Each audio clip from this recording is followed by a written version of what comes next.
something you probably never heard about. I'd never seen it before. This is my very first time seeing square dancing. So much fun. Look at these guys just going and fantastic calling and singing at the same time. So if you want to have a bit of fun, I think maybe you should think about doing some square dancing.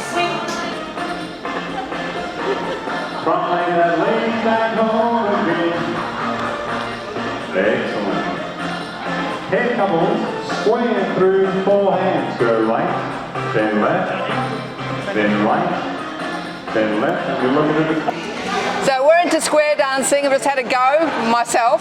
That was really, really fun, really, really interesting. And I met this lovely lady called Doona. Hello, Carol. Hi, Doona. And Doona has been dancing all around the world doing square dancing. What do you really like about square dancing? Oh, the fun and the moving to music and the exercise and the travel and the thinking, because you've got to sort of think and you never know what's coming next. Absolutely. It's good for your brain fitness. Yes.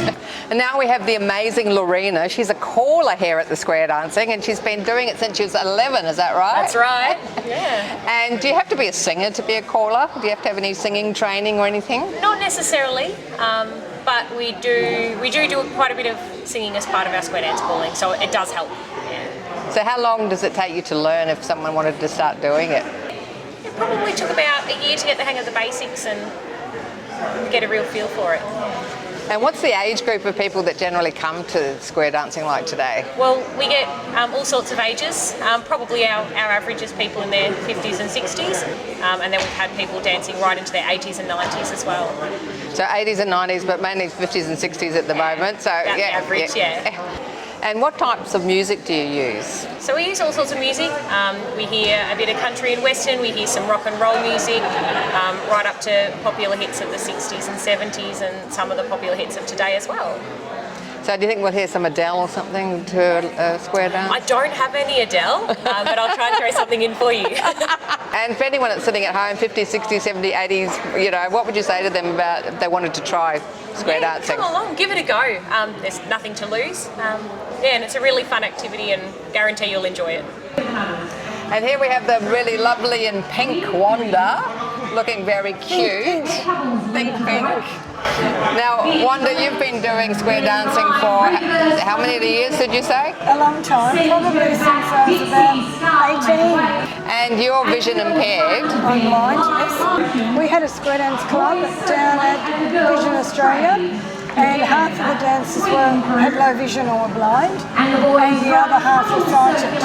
So we would dance together as sighted, low vision, blind all together. So if someone watching this or listening to this at the moment was also blind or visually impaired, what would you say to them about doing square dancing? Square dancing is something you can do whether you're blind, low vision or sighted, because it's all hand contact and we're all touching hands when we're dancing. So whether it be touching hands, all the movements, 99% of the movements are touching hands, and that's why we can do it.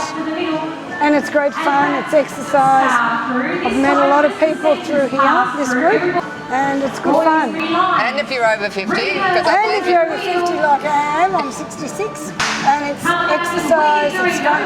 It's good for the brain too, because it makes your brain work to remember the movements. And what about someone who's never danced? I mean, you've done it for years and years and years, but let's say someone's just over 50 and they haven't danced before. Sighted or blind, anyone can do it. Someone that's blind, sighted, vision impaired, all can have a go.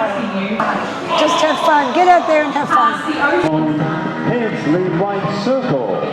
Gonna make me 2 lines and then right left through to mad girl, my friend. Pass through. Tag the line, face in, pass through and then tag the line, face in, star through, pass through, swing and promenade. Come on baby, let the good times roll, roll all night long. And now we have the awesome Colin with us. Awesome. Yes, the square dancer, and your whole family's been doing it, haven't they? For the last 15 years. 15 years? And you travel all over the place doing it with your family? We've been to Queensland, and we've been to the West, and to South Australia, and Tassie. So what got you into it 15 years ago? The female in the family. She wanted us to do something as a group. When we first met, we were doing rock and roll. And sort of have a family and all that stopped, so pretty much the whole dancing thing stopped. She wanted to get something as a family.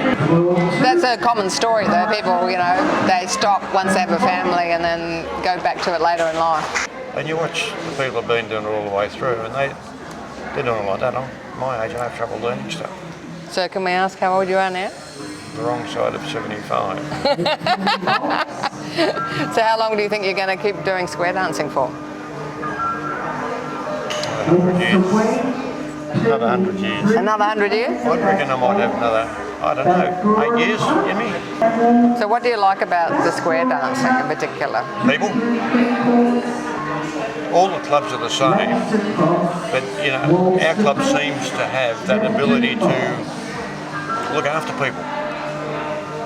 You get sick in this club, you'll get a card in the mail, you'll get somebody ringing up to see how you are, all that kind of stuff.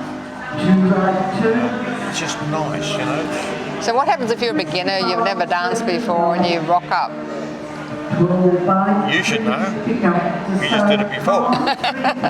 And funnily enough, if you just get your hands by your side and listen to what Mike's calling, the people will put you the right way.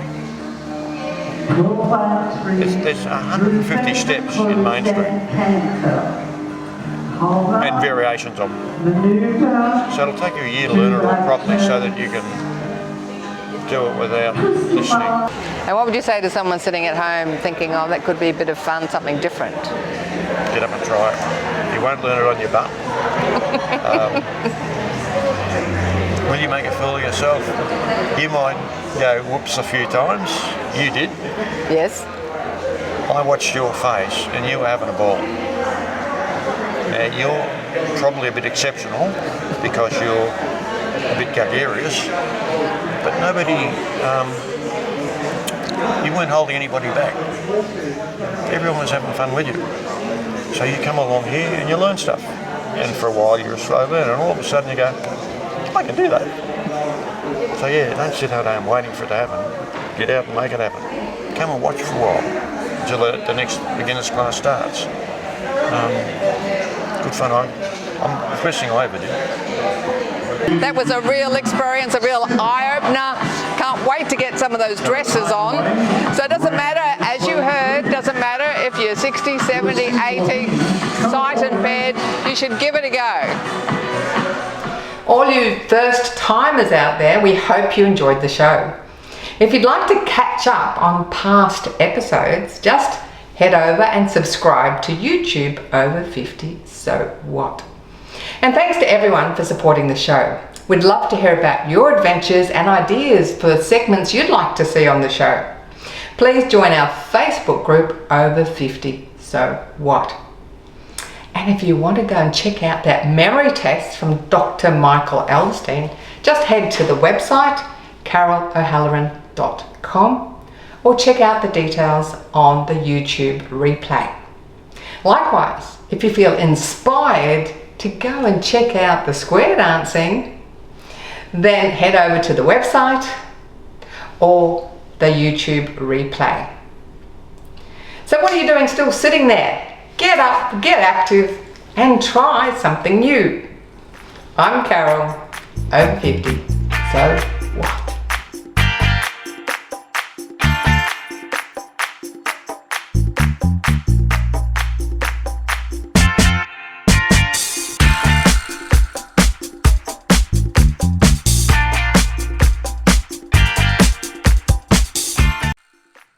Thanks for watching our TV show. Be sure to hit subscribe and then you'll never miss an episode. Jump on Facebook, join our group, get in on the fun, fitness, wellness and inspiration. I'm Carol, over 50, so what?